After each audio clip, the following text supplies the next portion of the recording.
A Ignacio le sorprendió sobremanera la muerte de su hermano. Julio había recién cumplido los 77, celebrándolos con una salud la cual, decía siempre, era de hierro. Y como ese metal nunca se oxidara, al menos en su apariencia exterior, nunca había deseado pasar por el consultorio del médico. El año anterior se había ido Rodolfo, para siempre. Antes de los 70 su vida se apagó como un candil. Y ahora le sucedía a Julio. Ignacio y papá Francisco contemplaban, en silencio, la muda sonrisa mortuoria que dejaba todavía lucir, en su rostro, dentro del ataúd. Poca gente en el funeral. Apenas unos vecinos. Cuando ya fue momento de partir, vieron a 2 empleados tapar el féretro y llevárselo. Francisco, desde su silla de ruedas, tomaba de la mano a su único hijo vivo. Todavía lo amaba demasiado, como si fuese un niño. Ahora papá quedaba solo a su cuidado. De contextura frágil, y confinado a su silla de ruedas porque las piernas ya no podían sustentarlo, para el vulgo Francisco tenía 80 años, pero su edad cronológica había trascendido largamente aquella. Si Ignacio delatara que su padre contara, en realidad, con 110 primaveras vividas, sería una verdadera atracción, no solamente para la prensa, sino también para la medicina mundial. La necesidad de saber cuál hubiera sido su fórmula para mantenerse con vida, hubiese resultado en una gran molestia para la tranquilidad de ambos. Ignacio se imaginaba la casa rodeada de una muchedumbre deseando verlo, conocerlo, indagar acerca de su secreto. Ayudó a su padre a meterse en el coche. La salida del cementerio fue silenciosa, ninguno de los dos emitió palabra. Veía a su padre, por el espejo retrovisor, tratando de dilucidar en qué estuviera pensando. Posiblemente recordara los últimos minutos vividos junto a Julio. Ya por su rostro no rodaban las lágrimas. Entre la pérdida de su esposa y sus 2 hijos, la única manifestación visible de pena se traducía en un extenso suspiro. Durante la cena, se animó a una reflexión. Con 110 años a cuestas, debería haber sido él quien primero partiera. Ignacio trató de convencerlo, argumentando que cada uno llegaba con un destino particular. Y que había tenido una vida muy pródiga, recibiendo el amor, el cariño de su esposa y de sus hijos. Y ahora quedaba Ignacio para estar junto a él. La casa ya era demasiado grande para los dos. Le planteó el tema, esperando que, luego de la pérdida de Julio, no quedara más que deshacerse de todo e ir los dos a vivir a un apartamento. Ignacio podría encargarse de la venta, hallarían varios compradores interesados. Era una de las pocas, en el barrio, que tuviera el pequeño jardín trasero y hasta un cuartito para guardar las herramientas, las que tanto había aprovechado. Francisco bebió un trago de agua, aclarando su garganta para expresar su negativa en deshacerse del lugar donde hubiese visto correr a sus hijos, o a Adela, iluminando los mediodías con su cantar siempre jovial. Difícil no recordar todo aquello. Era penoso echar un último vistazo al frente de la casa y partir hacia otro destino, un lugar nuevo el cual no tuviese historia familiar. Un ambiente resplandeciente, donde todo fuese automático o hasta siendo gobernado por una orden audible. Donde el televisor o el secarropa se encendiesen mediante un silbido. O un chasquido de 2 dedos bastase para iluminar el living. No. Definitivamente no. Con el correr de los días Ignacio no dejó de pensar en este asunto. Tenía un par de amigos que estaban disfrutando una nueva vida en barrios cerrados, dotados de custodia privada y vigilancia con cámaras las 24 horas. Lo conocía muy bien, al haberlos visitado varias veces. En sus rostros se les reflejaba la dicha que tenían, echados en una reposera, contemplando la puesta del sol más allá de la arboleda. Luego, al anochecer, no desear irse. Pero había que cuidar a papá, que había quedado con sus hermanos. Sin embargo, ahora era distinto. Ignacio estaba solo, y la visita a sus amigos debió distanciarse, o suspenderse del todo. A pesar que la casa tuviera comodidades para que su padre pudiera desplazarse fácilmente con su silla, habiendo dispuesto rampas de acero en lugar de escaleras, siempre había algo que hacer. Hasta había mandado construir un sendero de cemento que, atravesando el jardín, llegaba hasta el cuarto de las herramientas. Qué felicidad la de papá Francisco, al ver ese camino terminado, y que pudiera transitarlo con su silla. Lo veía, desde la casa, poder llegar hasta el cuarto de las herramientas, su lugar favorito, y quedarse allí por horas, haciendo cualquier cosa. Su actividad era realmente envidiable. Ignacio pensaba las cosas que él mismo pudiera estar haciendo, con esa energía.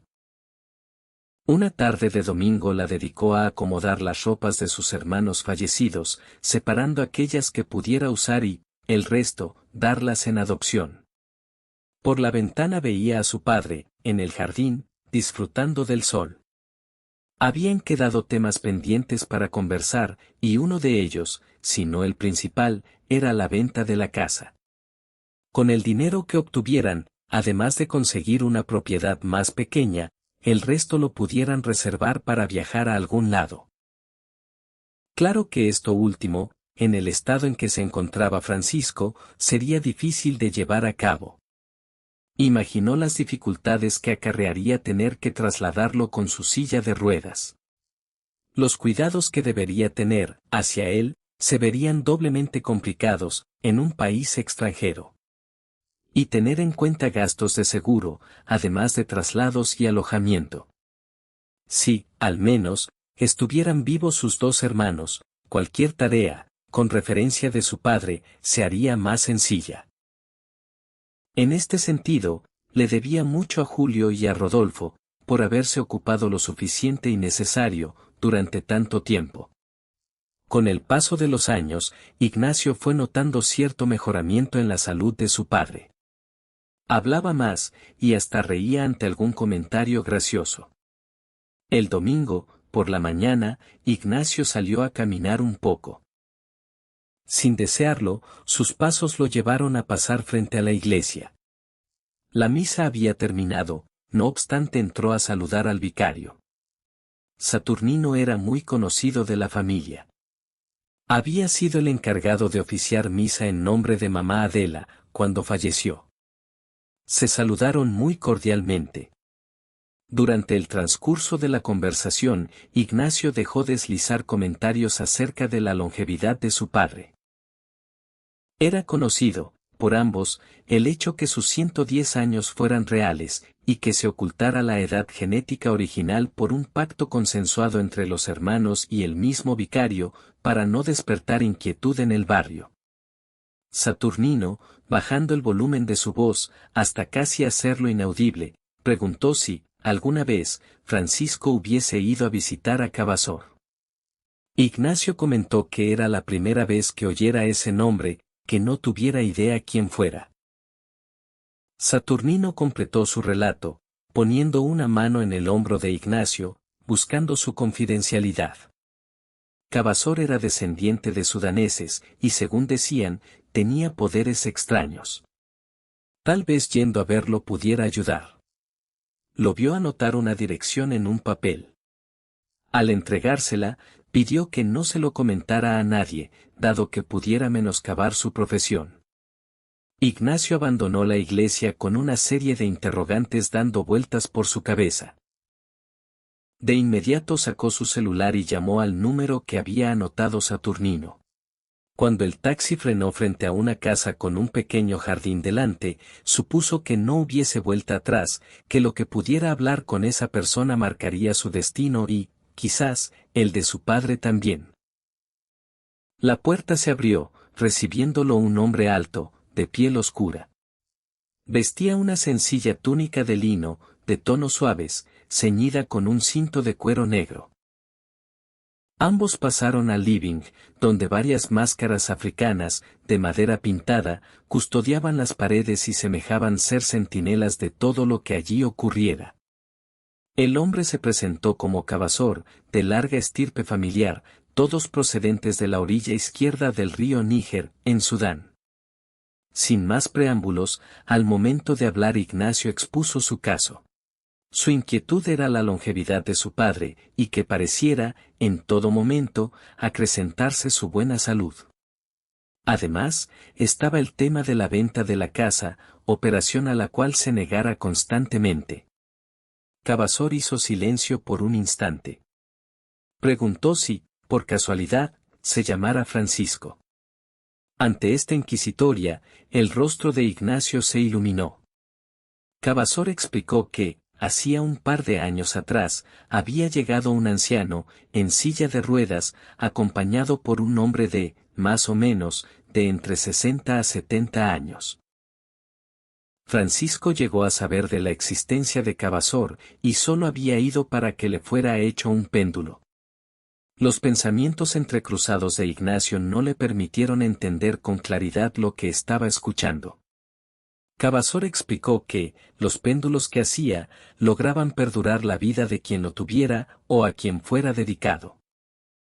Había solicitado un péndulo, y fue lo que vino a buscar y lo que se llevó.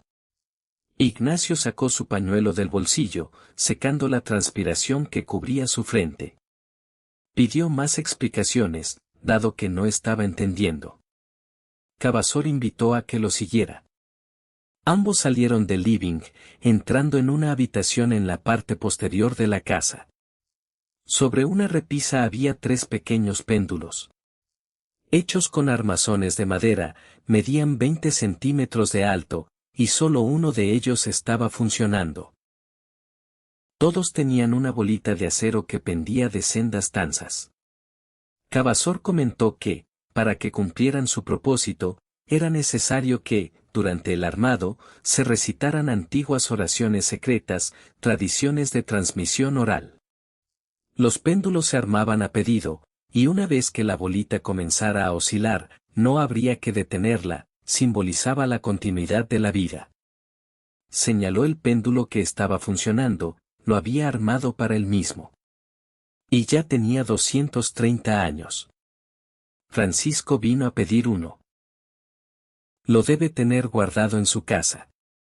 Esto último Cavazor lo dijo como una sentencia, queriendo significar que Francisco tuviera el péndulo funcionando, en algún rincón de la casa. Preguntó si Ignacio deseara uno para él. Disculpándose, agradeció y se retiró. En el trayecto de regreso no dejó de pensar en lo que había contado Cavazor. ¿De modo que su padre tenía un péndulo de la vida eterna? Y había ido acompañado por otro hombre. Tal vez alguno de sus 2 hermanos. Se sintió traicionado. Odió a sus hermanos, cómplices en la longevidad de Francisco. Pero mantendría todo en absoluto silencio. Registraría la casa y, cuando hallara el péndulo, lo detendría. Al entrar, lo recibió la cálida sonrisa de su padre. Estaba en el living, distrayéndose mirando un poco de televisión. Ignacio apenas lo saludó, tratando de esconder su mal humor. Debería buscar por toda la casa. ¿Pero por dónde comenzar? El lugar favorito de su padre era el cuartito de herramientas. Su real punto de encuentro consigo mismo. Su pasión de los domingos a la tarde. De inmediato, Ignacio cruzó el jardín. El lugar estaba muy prolijo. Había latas alineadas en las estanterías, conteniendo clavos, tornillos, partes de maquinarias en desuso. Todo podía servir. Debió luchar contra trastos apilados que se le vinieron encima. Neumáticos de auto, rollos de alambres, 3 bicicletas que ya nadie usaba. Todo fue revuelto. Y allá, arriba, en una estantería, oculto tras un par de biblioratos con boletas vencidas, lo encontró. Era igual a los que Cavazor le había mostrado. La bolita de acero inoxidable, que pendía de la tanza, no cesaba en su ir y venir. Con cuidado, bajó el péndulo, evitando que se detuviera. Andando con paso lento, cruzó el jardín, portándolo entre sus manos, como un trofeo, volviendo a la casa. Al llegar al living, se interpuso entre el televisor y la mirada de su padre, mostrándole el péndulo. La sonrisa del viejo se apagó. Sus ojos se llenaron de lágrimas en silencio. Ignacio nada dijo. Con una mano, frenó el vaivén de la bolita. Qué placer verla detenida. De improviso, la luz se apagó, quedando la casa envuelta en la más profunda oscuridad. A expreso pedido de Francisco, un vecino, al verlo salir de la casa, gritando, llamó a la policía y a una ambulancia. Cuando los enfermeros retiraban el cuerpo sin vida de Ignacio, pocos podían creer que los 3 hermanos no hubiesen sobrevivido a su padre. Inclusive Ignacio, el más joven de todos ellos. Y papá Francisco, que le había conseguido un péndulo para que conservara su salud eternamente. Pobre papá, que tanto lo amaba.